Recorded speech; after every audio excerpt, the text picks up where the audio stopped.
The Shadow Behind the Spotlight. The story of Blake Avery. A fully fictional story about an American celebrity. Part 1. A Star on the Outside, A Storm Within. Blake Avery was born in Savannah, Georgia. He was the kind of kid people described as having it all: a Hollywood smile, an incredible voice, and a natural gift for acting. At just 17, he landed his first major role in a Netflix teen series, and overnight, he became a star.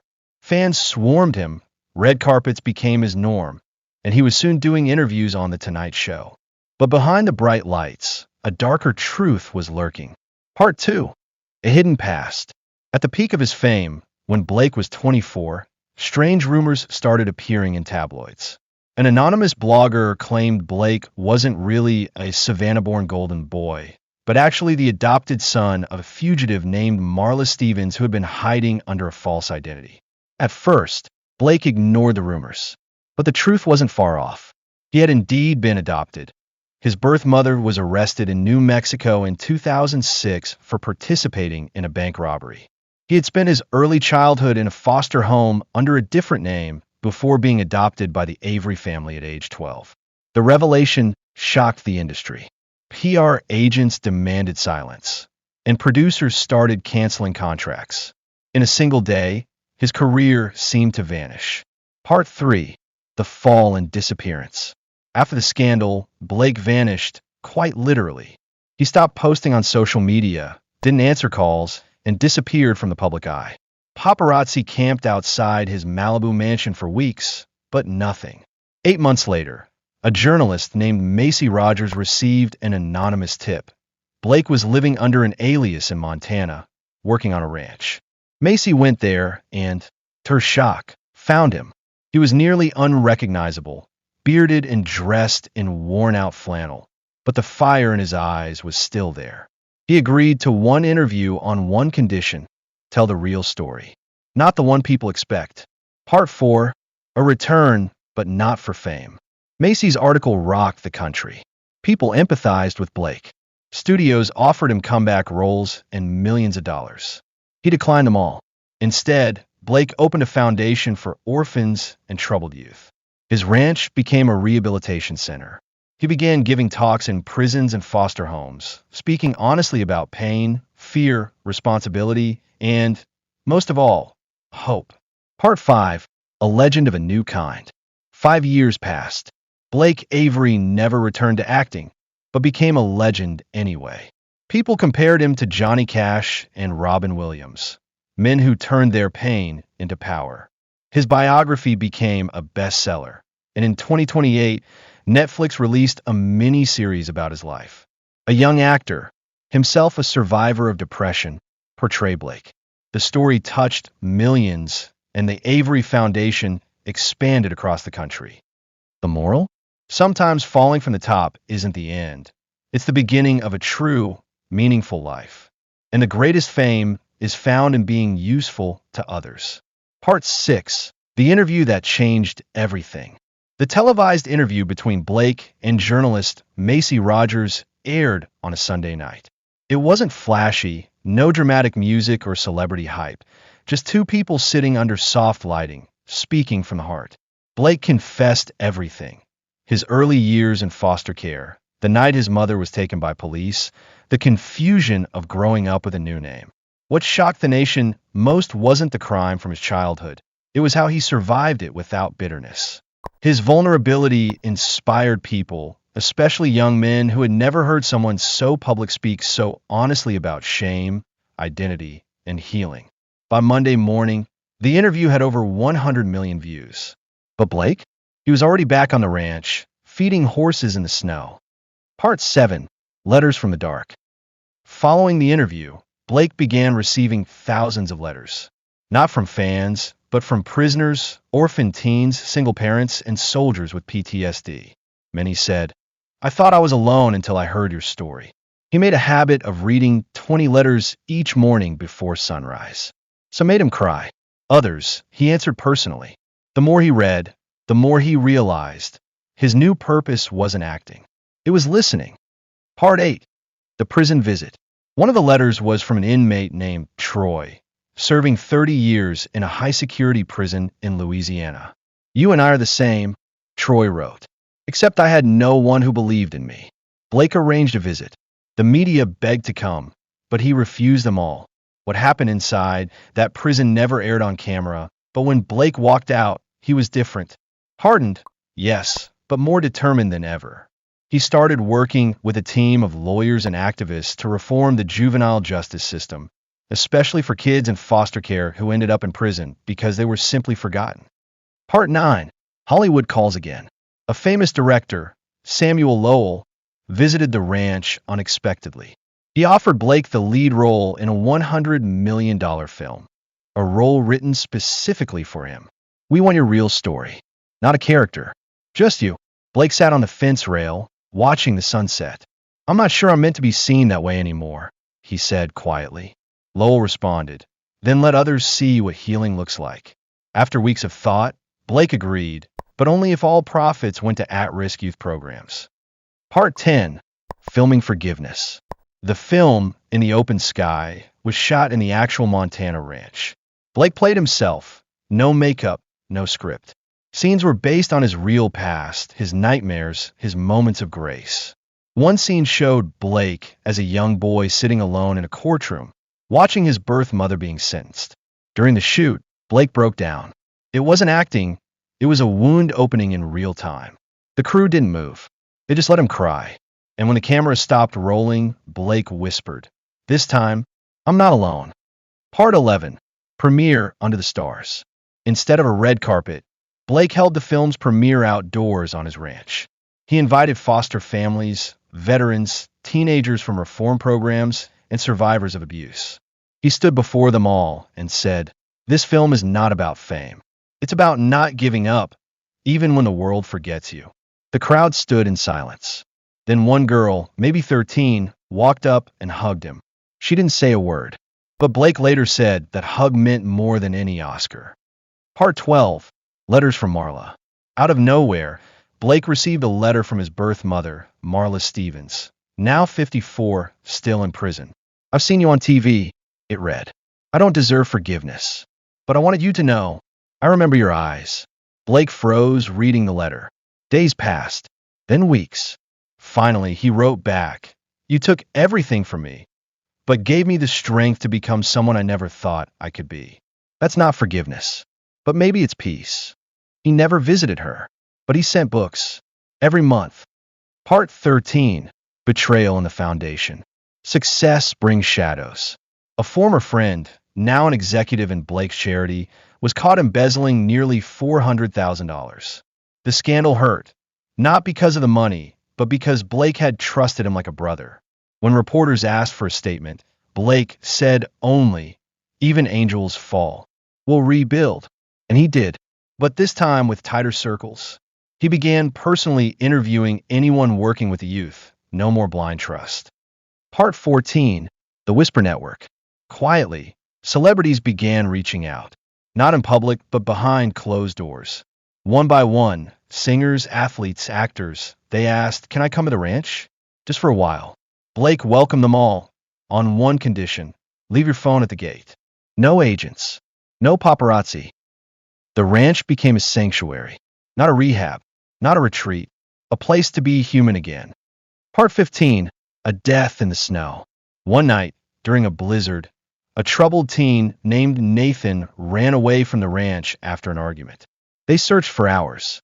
In the morning, they found him, frozen near the fence line. Blake blamed himself. He canceled everything for a month. Spoke to no one. Some feared he would disappear again. But then, at Nathan's funeral, he stood before the crowd and said, "I tried to save him, but sometimes the storm is louder than our voices. Still, I will never stop calling out." And he kept his word. Part 16. The Medal. In 2030, Blake Avery received the Presidential Medal of Freedom for his work with at-risk youth and criminal justice reform. When asked how it felt, he smiled. "A medal doesn't make a man good," he said, "but maybe it reminds us to keep trying." He didn't hang it on a wall. He buried it beneath an oak tree where Nathan had once carved his name. Part 17. The Book of Silence. Blake published a memoir, The Book of Silence. But it wasn't about fame or Hollywood. It was about the years between the headlines, sleepless nights, letters never sent, and the hard work of rebuilding trust. It became a bestseller, not because it was glamorous, but because it was true. Part 18, Love Finds Him. He met her during a youth conference in Oregon. Her name was Delilah, a trauma therapist who didn't recognize him at first. She challenged him, argued with him, refused to be impressed. He loved her instantly. They married quietly.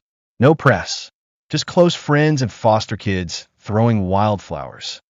Part 19, A Child of His Own.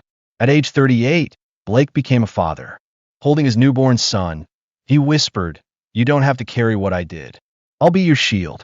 He named the boy Eli Nathan Avery, after his friend who never made it home. Part 20, Full Circle.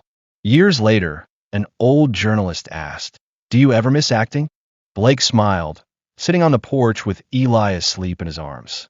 "I thought the spotlight was the stage," he said. "But turns out, it was just the fire I had to walk through." He looked out at the ranch, the mountains, the kids laughing in the distance. This is the real story. Part 21, A Voice Across the Ocean. Years after the foundation became a national success, Blake received an invitation from the United Nations. His work with youth had inspired programs in Canada, Germany, and even South Africa. He was asked to deliver a keynote speech at the Global Youth Rehabilitation Summit in Geneva. As he stood before world leaders, he didn't speak like a politician. He spoke like a man who once had nothing. "I'm not here to fix the world," he said, "but I am here to remind it that broken doesn't mean useless. It means human." The room gave him a standing ovation. Part 22, Eli's Secret Struggle. As Eli grew, so did the pressure of being Blake Avery's son. Though Blake tried to shield him, Eli began struggling with anxiety and identity questions by the time he was 12. One night, Blake found him crying in the barn. "Everyone expects me to be you," Eli whispered, "but I don't know who I am." Blake knelt beside him and said, "You were never meant to be me, Eli. You were meant to be free. You're not in my shadow. You're my sunrise." Part 23, The Lost Brother. A shocking discovery came through a DNA ancestry database. Blake had a half-brother. His name was Marcus Lennox, a former Marine who'd been discharged after trauma and was now homeless in San Diego. Blake found him living in a tent near the pier. They didn't speak much at first, both wary, both wounded. But slowly they built something. Marcus came to the ranch. He never wanted the spotlight, but he found peace in working with the horses and helping teens with PTSD. For Blake, it was like finding a missing chapter of his life. Part 24, Fire on the Ranch. A lightning storm one summer night ignited a wildfire on the outskirts of the property. The blaze tore through the hills. Blake and his team evacuated 35 youth and staff before sunrise. But one of the barns and nearly all their supplies was lost. In the morning, the community arrived in droves. Neighbors, volunteers, even some of Blake's former critics. Together, they rebuilt. Stronger. That day, Blake wrote on the barn wall, "The storm will test you, but the ash will feed the roots." Part 25, Delilah's Illness. Delilah was diagnosed with an aggressive autoimmune disease. The woman who had once been his rock began losing strength, her smile growing thinner each day. Blake took a step back from everything, the speeches, the appearances, the foundation, just to care for her. Late at night, they would lie on the porch together, her head on his chest. "You gave me peace," she whispered once. "Now let me go with it." She passed quietly, holding his hand. The ranch fell into a rare silence. Part 26, Grief and the Mountain. To cope with the loss, Blake hiked into the mountains alone for 2 weeks. He brought only a journal and a photo of Delilah. There, amidst the snow and silence, he wrote a letter to her, never mailed, never read aloud. When he returned, he was quieter, but not broken. He wore her wedding ring on a chain and said little, but his eyes had changed. They carried sorrow and serenity. Part 27, Eli's Decision. At 18, Eli told Blake he didn't want to run the foundation. He wanted to study art history in Florence. Blake laughed. "Thank God," he said. "You finally chose your path." He walked him to the airport, gave him a folded envelope, and said, "Don't open it until you're standing in front of Michelangelo's David." Inside the envelope was a single line: "Even stone can be made soft by love." Part 28, The Forgiveness Project. Blake launched a new initiative, the Forgiveness Project, which paired victims of crime with reformed offenders in carefully mediated conversations. The goal wasn't to erase pain, but to build bridges through truth. It was risky. Critics called it emotional exploitation. But results were powerful. Some cried, some screamed, others just sat in silence. But healing, real healing, had begun. Part 29, A Visit from Marla. At age 65, Marla Stevens was granted supervised release due to illness. She asked to see Blake just once.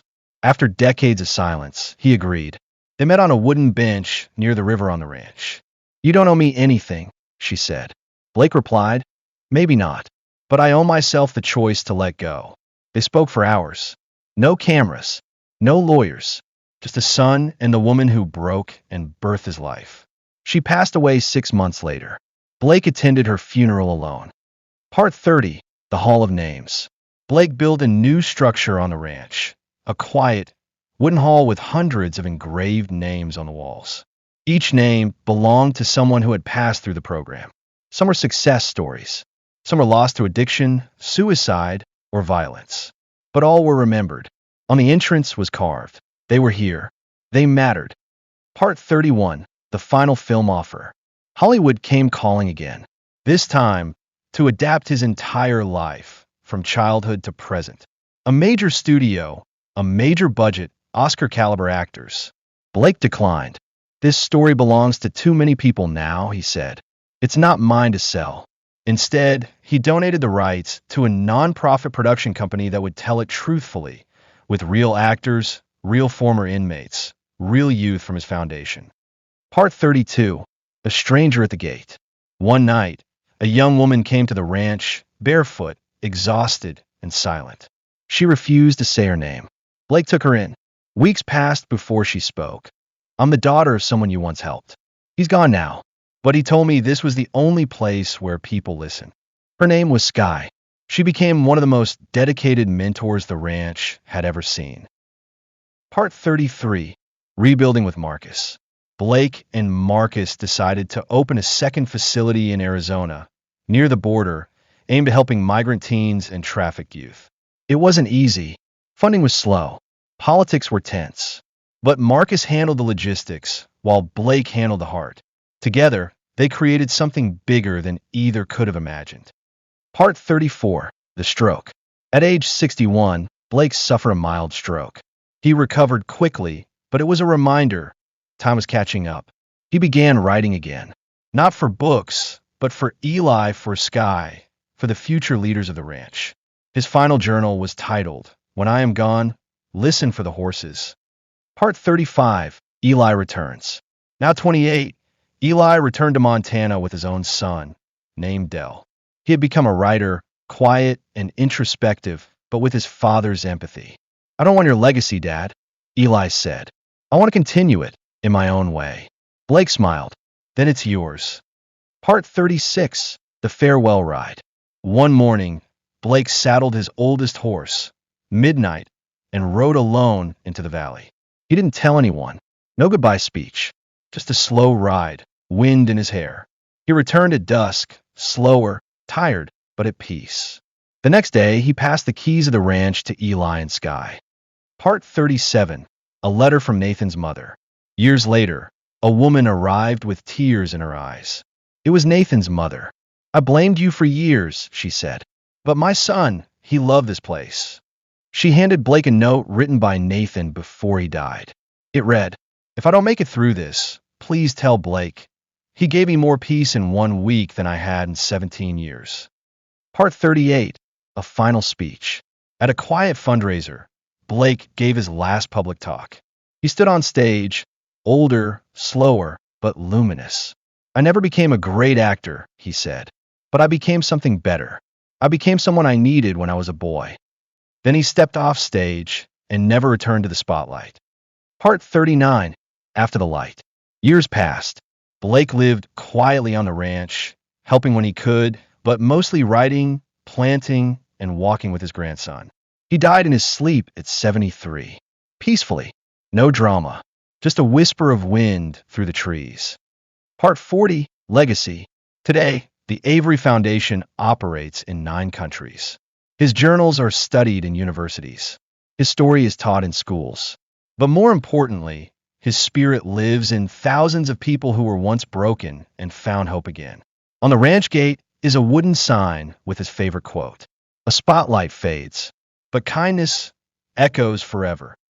Echoes of Blake, the second generation, a continuation of Blake Avery's legacy through the eyes of those he inspired. Part 41, The Boy Named Jonah. In a foster home in Detroit, a 13-year-old boy named Jonah Avery watched a documentary called The Man Behind the Quiet Fence. It was about Blake Avery. Jonah didn't know he was adopted, but when he looked at the screen and saw Eli Avery, with the same brown eyes, the same nervous smile, he felt something stir. The next morning, he asked the social worker, "Who were my parents?" The answer changed his life. Your birth father was Eli Avery, and your grandfather was Blake. Part 42, Meeting Eli. At age 15, Jonah traveled to Montana with his caseworker. Eli had received the letter weeks before, and though shaken, he agreed to meet the boy. When they saw each other for the first time, no one spoke. Eli finally said, "You look like him." Jonah replied, "Everyone says I look like nobody." They sat on the porch in silence. Then Jonah asked, "Can I stay a while?" Eli smiled. "You already are." Part 43, A Grandfather's Ghost. Jonah wandered the ranch like it was haunted, and in a way, it was. He read Blake's journals. He stood by the old oak where the metal was buried. He sat in the Hall of Names for hours, tracing the letters. He whispered, "Why does everyone know you? But I never got to meet you." Sky sat beside him, because you were always meant to continue him, not repeat him. Part 44, The Letter in the Drawer. One night, Jonah found a sealed envelope in a drawer marked, "To my grandson, if he ever finds me." It was Blake's handwriting. The letter read, "I dreamed of you before you existed. I prayed you would be free from my past. But if life leads you back here, then know you're not a shadow. You're the echo of every healing moment we lived. Be louder than pain. Be braver than silence." Jonah cried for the first time in years. Part 45, Legacy Rewritten. Instead of staying hidden in Montana, Jonah proposed something bold, bringing the foundation to the city, to his world.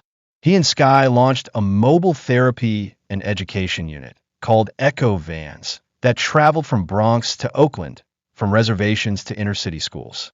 They offered storytelling workshops, trauma care, and mentorship, all free. Within a year, they'd helped 12,000 kids. Jonah was just 17. Part 46, The Viral Speech. At a youth conference in New York, Jonah, nervous, stumbling, barely able to hold the mic, delivered a raw speech about abandonment, violence, and hope. "I come from silence," he said, "but now I choose to speak. I am my father's ache and my grandfather's echo. And I'm not here to act. I'm here to listen." The video went viral overnight. Blake Avery's name returned to headlines, this time through a boy who'd never met him, but carried his soul. Part 47, Secrets from Eli. Eli, inspired by Jonah's courage, finally shared the story of why he gave Jonah up as a baby. "I was scared," he confessed, "not of being a father, but of becoming the kind of man who'd fail him." Jonah replied, "You didn't fail me. You made space for me to find my own way back." They hugged for the first time. Part 48, A Whisper in the Wind. One night, while walking alone near the barn, Jonah heard wind whistling through the trees. He paused, then smiled. He wasn't afraid anymore. He whispered, "Thanks, Grandpa. I hear you." Part 49, The Crisis in Atlanta. In 2038, Atlanta erupted in protests after a scandal involving corrupt youth detention centers. Footage leaked of children being mistreated. Jonah, now 20, was invited to speak. He didn't go with a team. He went alone, on a crowded street under a gray sky. He stood on a bench and said, "You locked away kids who needed love. You cage pain instead of curing it. I'm not here to point fingers. I'm here to open doors, even if I have to kick them down. That moment turned him into a national figure. Part 50, Sky's departure. Sky, now 40, decided to leave the ranch for a new calling, building trauma centers in underserved countries. Jonah begged her to stay, but she smiled. You have your fire now, she said. And I have mine. They hug like family. She left a note on his desk. Don't forget, even echoes can become thunder. Part 51, Threats and Shadows. With fame came danger. After exposing a private prison's child labor connections, Jonah received death threats. One day, someone tried to torch an Echo van. He stood before the press, bruised but defiant. If you think fear will silence me, you didn't listen to my grandfather's story. I am the child of survivors, and I will not disappear. Public support exploded. Part 52, The Letter from Eli. Eli, now retired and living in Italy, sent Jonah a long handwritten letter. It wasn't about leadership or legacy. It was about forgiveness. I kept you away because I thought love meant protection. I see now, love means trust. And I trust you, son. Jonah cried for hours, then booked a flight to Florence. They spent a week together, painting in silence, walking through old streets. No speeches, just healing. Part 53, The Mother He Never Knew. Jonah's birth mother, a woman named Maya, had died years earlier in a car accident. But a cousin reached out, sharing photos, journals, and a voice message Maya had recorded for Jonah just before giving birth. If you ever hear this, I loved you. I wanted you to have more than I could give. Maybe one day, you'll change the world I couldn't survive. He listened to it again and again, each time quieter, each time stronger. Part 54, The Global Initiative. Inspired by Blake's original UN speech, Jonah launched Project Bridge, a global network of mobile trauma teams that connected therapists, mentors, and artists from different countries. Rwanda, Ukraine, Bolivia, Cambodia. Instead of exporting a system, Jonah exported a philosophy. Listen first, fix second. By age 23, he had addressed the UN General Assembly and sat in the same chair his grandfather once occupied. Part 55, The Love He Didn't Expect. Her name was Ren, a documentary filmmaker who was supposed to make a film about Jonah, but ended up falling for him. They argued. A lot. She didn't let him use rehearsed lines. She made him cry on camera, but she also made him laugh like a child again. They married in a circle of stones behind the old barn, beneath the stars. Eli sent a painting as a gift. Jonah standing in Blake's shadow, but casting his own light. Part 56, The Son Named Blake. Their first child was a boy. Jonah didn't hesitate. They named him Blake, Ren Avery. Not because of legacy, Jonah said, but because I want my son to remember, kindness made me, not fame. Part 57, A Speech Interrupted. At a major summit in Los Angeles, Jonah was giving a speech about justice when a man in the crowd shouted, "You're just another privileged activist." Jonah paused, smiled, then invited the man on stage. They sat, talked, debated. For 2 hours. No shouting, no ego. By the end, the man hugged him. The next day, Jonah tweeted, "If you want to change the world, start with one person who disagrees with you." Part 58, Blake's Ghost Revisited. One foggy morning, Jonah took little Blake to the Hall of Names. He pointed to his grandfather's name. "He never met you," Jonah whispered, "but he made this world better, so you could make it even better." Blake looked up and said, "Can I write my name next to his?" Jonah handed him the chalk. Part 59, A Final Message. Before stepping back from public life at age 30, Jonah recorded a message to be shown every year to new mentors entering the Echo Foundation. In it, he said, "You won't always be strong. You won't always be right. But if you're honest, kind, and brave, even when it hurts, then you're exactly who the world needs right now." Part 60, The Next Beginning. Years later, at the 50th anniversary of the Avery Foundation, young Blake, now a teenager, stood in the same field his great-grandfather once walked through alone. He placed his hand on the old oak tree, where the metal still lay buried. Then he turned to the crowd and said, "They told me echoes fade, but I don't believe that. I think they become songs. And I'm here to sing one loud enough for all the broken hearts to hear."